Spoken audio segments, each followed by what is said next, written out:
Oh, happy Saturday, July 24th, this Year of our Lord, 2021. 2021. So, just glad it's not July of 2020. So I'm happy everything is now what it is. Yeah, we're here. So today is Matt Harper's class. And he wants to look at some of the classic concepts that we looked at, but explore with some of the new tools that some of the students have, like what are different ways to end it. I think that sounds kind of really fun. Yeah, I think so too. I mean, I think that that's half the beauty of having kata in this in the first place is the fact that the kata, it gives you a great starting point to start training from, to learn techniques and application, elements of positioning. But then as to, okay, great, it goes off the rails a little bit, or you decide to do something else. What does that look like? How's that process? And we can go as deep down that rabbit hole as we want. My God, we spend hours to days on just any concept. So I think I got a couple in mind. And honestly, I think we'll probably only do one because I picked a couple that have like a lot of different steps, a lot of different aspects. And so I'm picking Renyo, which has a punch, it has a kick, it has a grab, it has all three major wrist locks. And so I think we can start looking, okay, stage 5, we start going over here, and stage 4, we start going here, and really kind of open them up. And it's one of the beautiful parts about this art. Yeah. You can literally learn the entire art in one kata. If you were really so inclined, you could probably find a way in a single kata to get yourself to almost any branch you want to go out on. It's pretty cool. Oh, because you can easily throw weapons in there. You could do it on the ground with punches and knees and stuff like that. Yeah, it'd be interesting. So, but I don't know if we'll get there. Yeah. I don't know if we'll teach him the beauty of ninjutsu in a kata. But I think we can definitely get what he wants done today. Yeah, all right, man, sounds good. Let's do it. Fun. All right, happy beautiful July Saturday, everybody. Today is Matt Harper's class. So Matt has one to work on with Denmark, the death touch. I believe that's what he said, right? That's the one you hit the 5 points. Right. Boom, boom, boom, and automatically like lose bowel control. So we're gonna be working on that today. But before that, we're gonna work on Matt's other suggestion, which was looking at some of the classic concepts that we looked at in the past, and try and find like, okay, with the new knowledge that a lot of you guys have kind of gotten, recently, great. How can we end it differently? And can we end it differently at different points in time? So we kind of learned this to look at kind of some longer katas that have different ways to end. All right, so the two that we were picked to look at were Renyo and Sakanaga. Okay, so I'm sure you guys remember those perfectly. John? Yeah, totally. So I think we should probably let's go over one first, and then we can look at how to, let you guys have some freedom on how to adapt it and stuff like that. So let's look at Renyo first. So Renyo's from Yokoryu, Hirakumaki, their Shodan level first scroll. It's called Imperial Planquin. Both of these involve a punch, a kick, and a grab. All right, one is kind of more of an inside one, and the other one's more of an outside one. So Renyo is kind of more outside. So Renyo is a right punch. All right, is a right punch, a right kick, a right grab, and then that's all you do. I do the rest.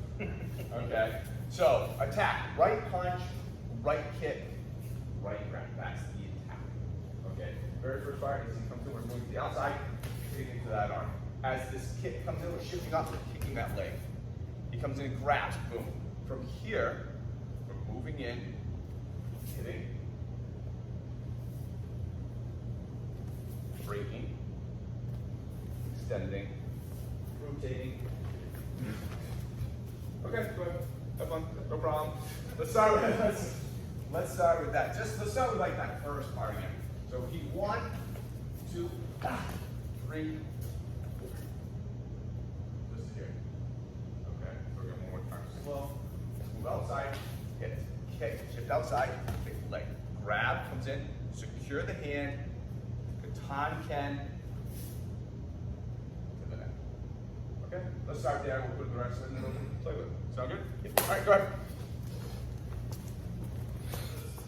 Is that a lot of folks are taking sort of the latter part of this kata and really like stepping in, which, you know what, you absolutely could. Nothing wrong with it. I know right now with this, since we know we're going to be going for Honggyaku right now, what I'd like to do is I'd like to try making sure that when we deliver that stone and we take our kamai, this is getting into Ishimoji and you happen to do a stone at the same time.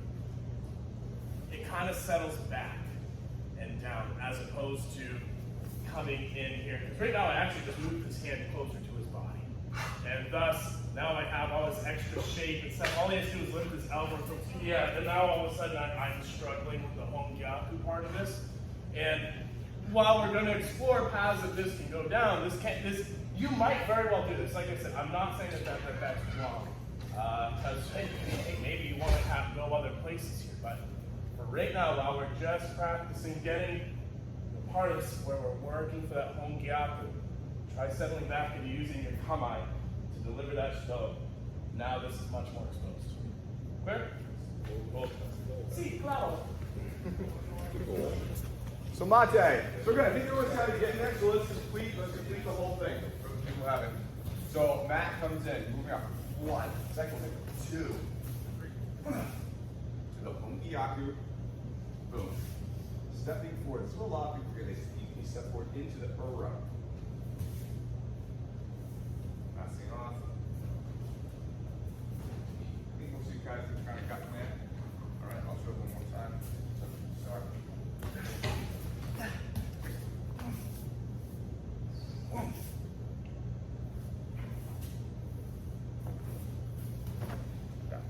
Okay. All right, go ahead. Mr. Matt, if I can steal you, let's start from the point of the graph, because you guys have already had a chance to work the first half of the kata. Now we're sort of working in from this spot where we're. Imagine you were going for Honggyaku, right? You're going for Honggyaku and it doesn't quite work. It sort of turns into this Uragyaku, this hand rotating like so. If you're a little unfamiliar with the terms, that's okay. I know we got some folks that you haven't had a chance to really look at this at all. It may be a little bit. Let's rotate. So here we are. We're starting to step forward into this. Now notice you have a lot of contact. What I'm seeing a lot of folks doing is they're trying to make sure that they get what's happening with the wrist correct. They're saying, okay, great. I've seen some folks trying to do like, oh, I've got a motor here. You kind of do, actually, truth be told, but just not quite the direction yet we're going. We're working on this, so I see a lot of focus here. But don't forget that all of this is super, super important because as you're going for that Uragyaku and it starts to maybe slip out of your hands, this is in position to slide right up. We have a lot of contact going on, and if you're taking too much time, if you're putting too much focus on what's happening here, it's very easy to forget this and the value of having all this connection. Mr. White made a good point. He's like, you know, part of this kata is that there's a lot of ambiguity at work in the sense that, imagine this was a real fight and I didn't know what he was going to do. I was going for Honggyaku, push, shoot. No, I was working for this pretty strong and his steps, but he happened to put himself into a multi-yaku. And this particular but now as we're rotating around, you're kind of finding that victory. It's difficult sometimes to remember that the spirit of this is that, oh, this is kind of happening and we're adjusting to it as opposed to I'm doing Honggyaku to Uragyaku to a multi-yaku. That's how it plays out. But if you can keep your hands on your partner and keep moving and stay a little lower, keep this a bit more alive, you get a little bit closer to that feeling of flow and that source, that ambiguous source, so to speak. So I just wanted to bring that up because I saw a lot of this when really I want to see this. Yeah? Go.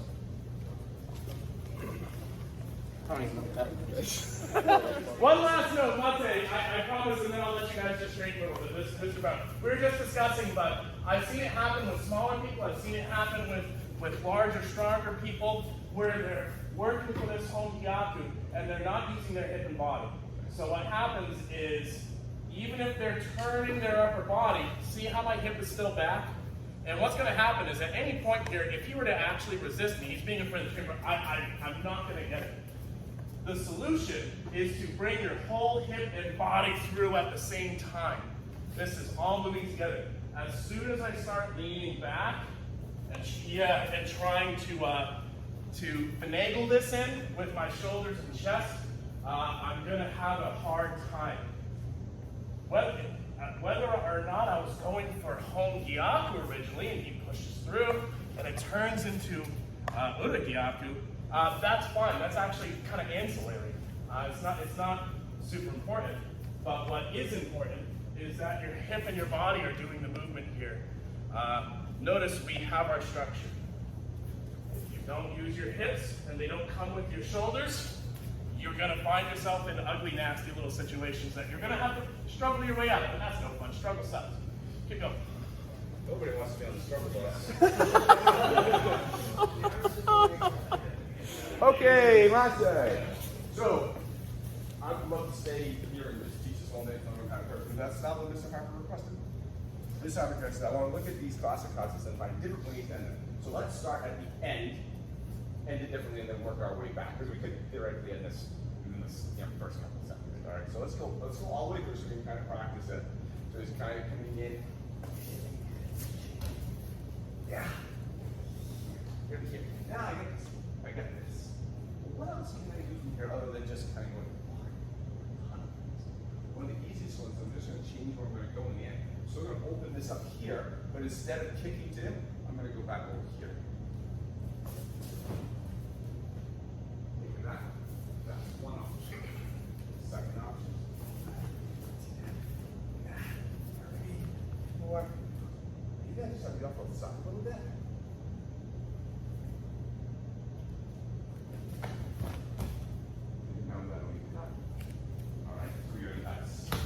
Option, here's an arm lock option. Let's put a throw option there.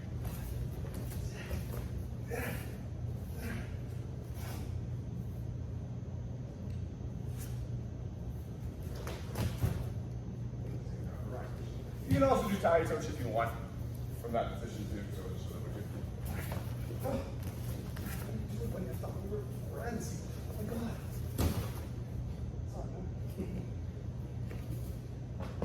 Okay. All right, so we have a wrist lock option from the end. Just coming back out this way, taking me down. We have an arm lock option. We have 1 or 2 roll options.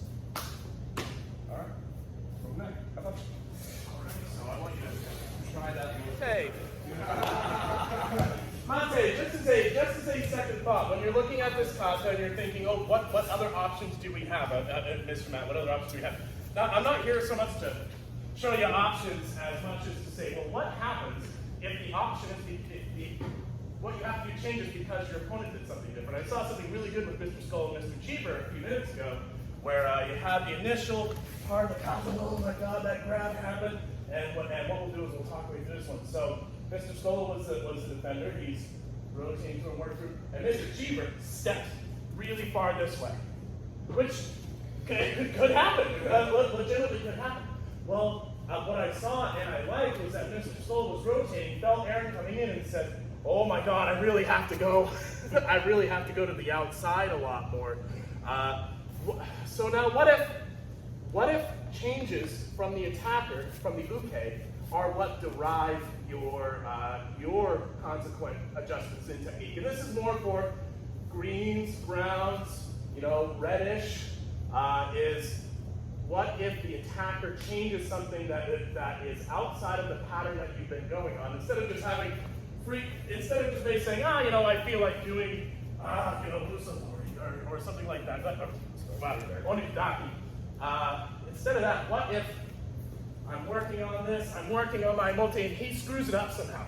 Oh, perfect, cool. He stepped in, his arm collapsed. I didn't really have a good, well, actually, now he's,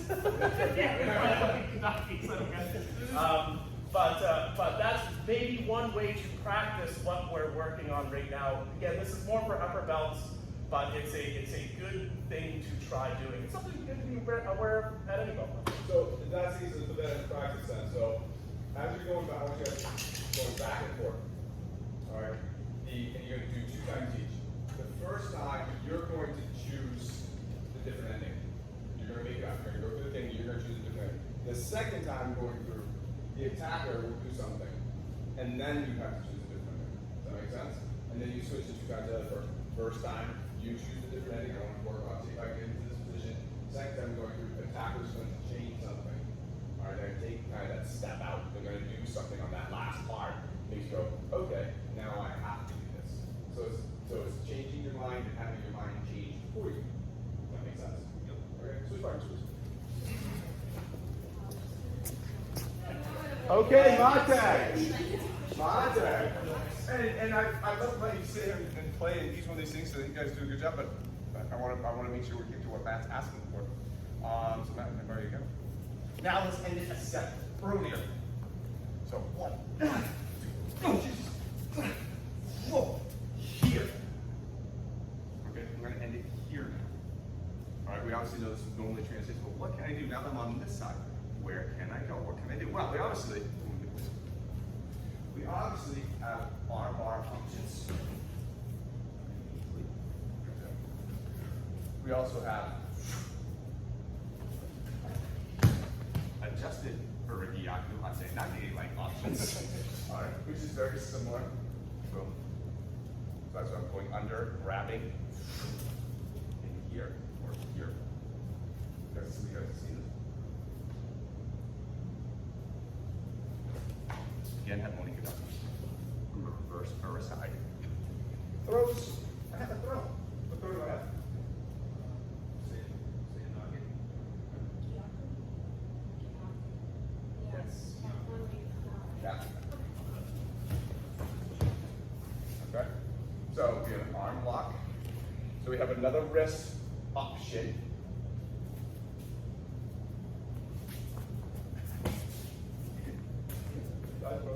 I know, it's not so bad. Alright? I have an arm lock option. And I have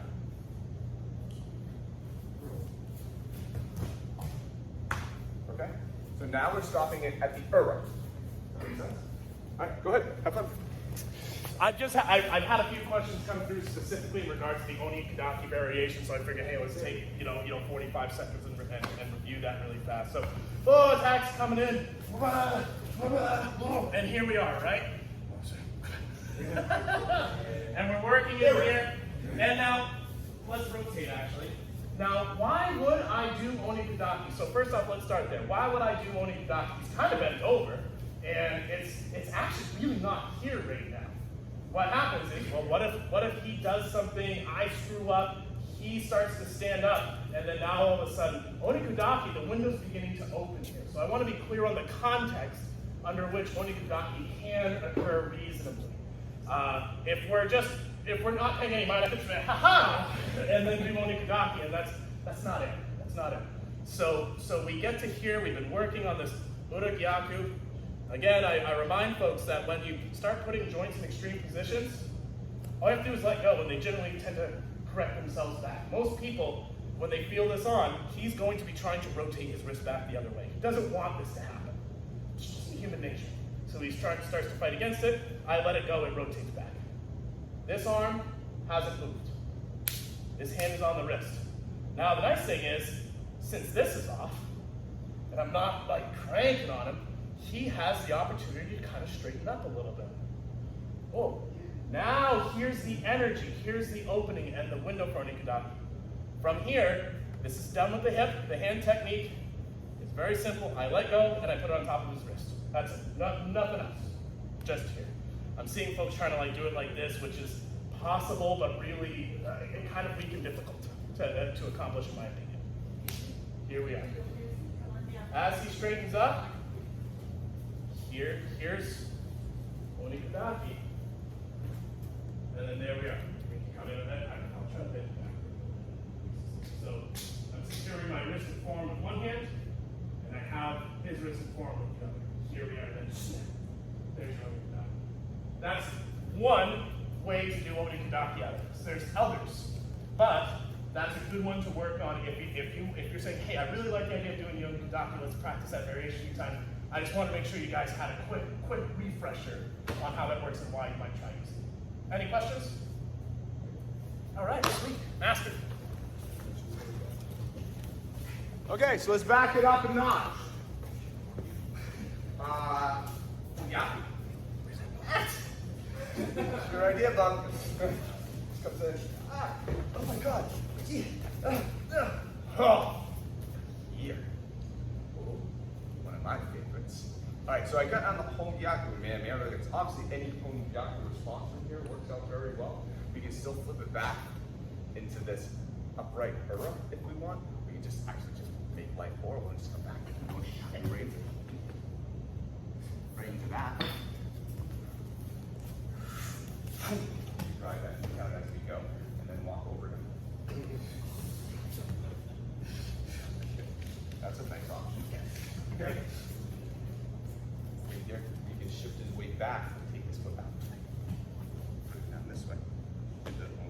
And then walk over him and pull him back. Here. We obviously can stretch him back out into the yakunage. All right. We can also actually, because it's here,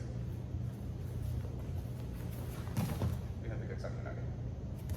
Okay. We just have to pass it through. His arms are already in that position to actually do it. You want to see that? Okay. So wrist options. Mess around with a Hongyaku. Mess around with kicks, kind of getting into it. Arm locks, kind of almost already there. All right. But can we mess around with actually potentially putting him into this throw? That. Or so. That would do. All right. Yoko Nagare is also there. All right. Yoko Nagare with the Hongyaku is there. Okay. Well, you don't go slow. I'll let off.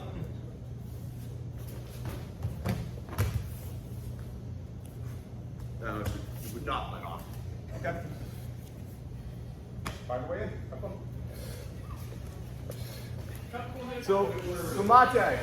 So I just want to show an option that I didn't show before. We just actually found it over here with Aaron. It was kind of fun and neat. I think everyone's kind of basically getting into this.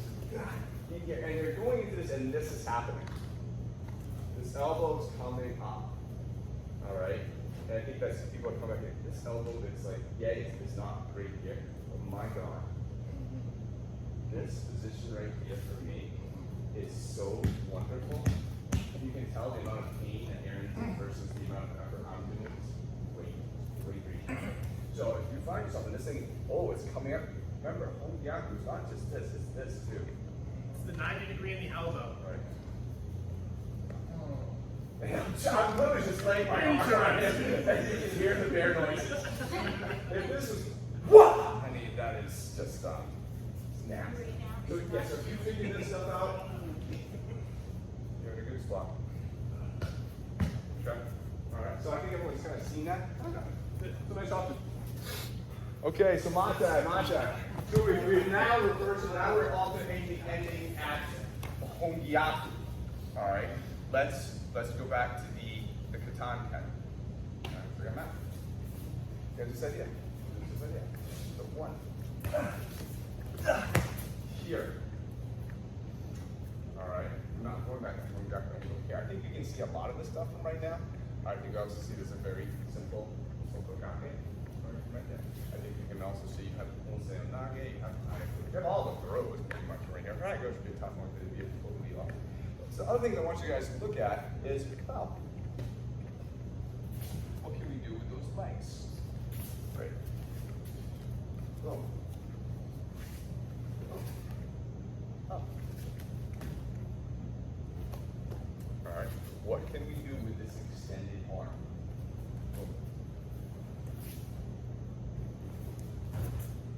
Okay. And we got wraps up from Shadori. We got kicks in the legs. We got Dori, so inclined.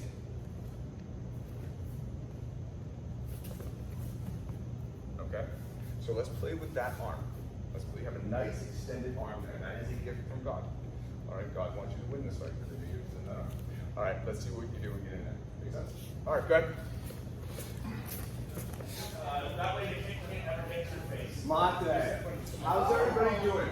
Hot day. Doing a lot up and down. Is everybody doing all right? Doing good? Okay. Let's back it up to the second. All right, let's back up to the kick. All right, and that's where we'll end. So now Matt's coming in here. We're looking at kind of throwing this kick. Well, I don't have to do that. All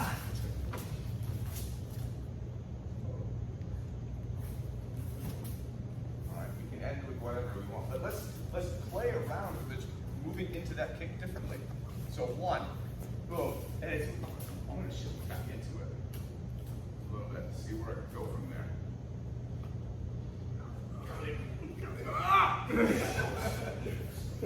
There's that option. Hard to pull off. Okay. Needs years of practice and more of a cave with some minions. Boom. What if I turned it this way? Just have to turn. I hit him with that leg. What if it wasn't like it all? Did you ever like it? Did you ever not hurt? All right there. All right, haven't tried those yet. It's late in the day. The reverse angle makes it can be very hard. Okay, but let's play with what can we do? Can we even? One is that's coming to the inside. Oh, let's stop. Now I got this wall.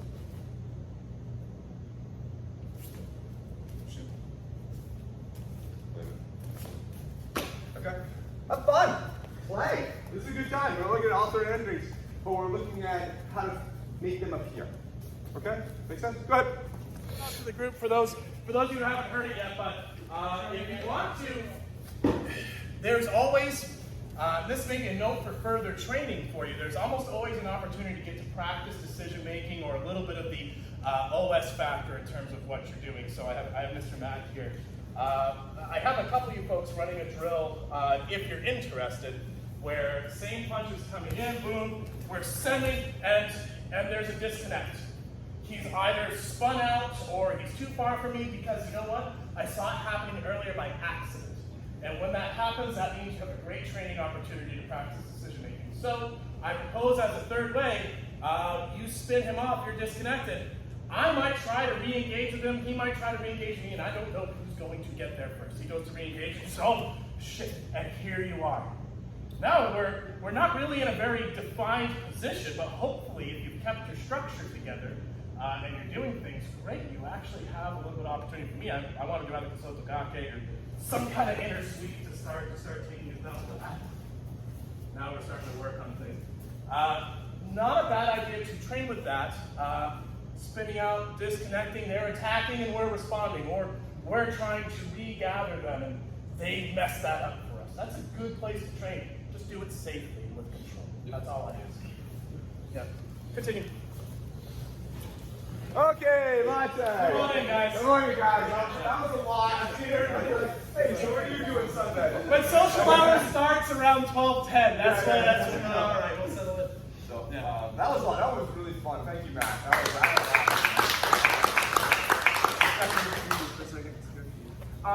yeah, I mean, that's one of, you asked for classic katas, that's one of my favorites personally, and just because it has a kick attack, it has a grab attack, it has a punch attack, it has every wrist lock in it, you know, and you're in the front, you're on the side, behind, you're everywhere you go, so it opens up the ride for a lot of options. I kind of had a feeling we wouldn't get to Sakanagare. We were, so it was interesting because you sent me, okay, let's maybe bring in some kata, and I was looking through some this morning that I might want to do it. I was looking at Sakanagare, and then we had Renyo, and we were looking at Sakanagare, and by the time it's 11:30, we're like, yeah, we're not even through Renyo. There's so much. It's such a broad topic. It was a really good choice. Yeah. And so yeah, we could have gone for so I saw some really nice movement out of people. I saw some really nice flow and kind of bringing in some of the options. These are people who kind of haven't done, you know, a ton of stuff. I've seen all the options. It was great. It was nice to see. I really liked the energy receiving and giving back to me. You know, I mean, nobody was trying to push a bad position. I didn't see a lot of people, you know, trying to outpace their partner. Everyone was just kind of moving around. Some structural issues, but not a ton, really. And honestly, this is kind of a little complex concept. There's it's like got 6 parts to it. You know, not typical. But in the Kyoko review, they kind of drag it out a little more to try to get healing and flow and those other things in it. So, any questions? Good. good. Matt, did that accomplish what you're looking for? Yeah. All right. Excellent. That was wicked fun. John, you go Wednesday, everybody? Yep. Okay, I think that, Chris, you still got to pick a class you're going to be around. I know you had to. Oh, you have chosen. Oh, that was in the beginning too, wasn't it? So, yeah, so I think our goal is to start ground first week of August. All right, so we're doing the ground, which will be absolute, it will be a blast. We got it. I lay awake at night. We can do ground. Yeah, it's so long. It's gonna be so fun. So yeah, so no questions, comments. We're all good. All right, guys, have a great weekend. Enjoy the night. Good work. Good work.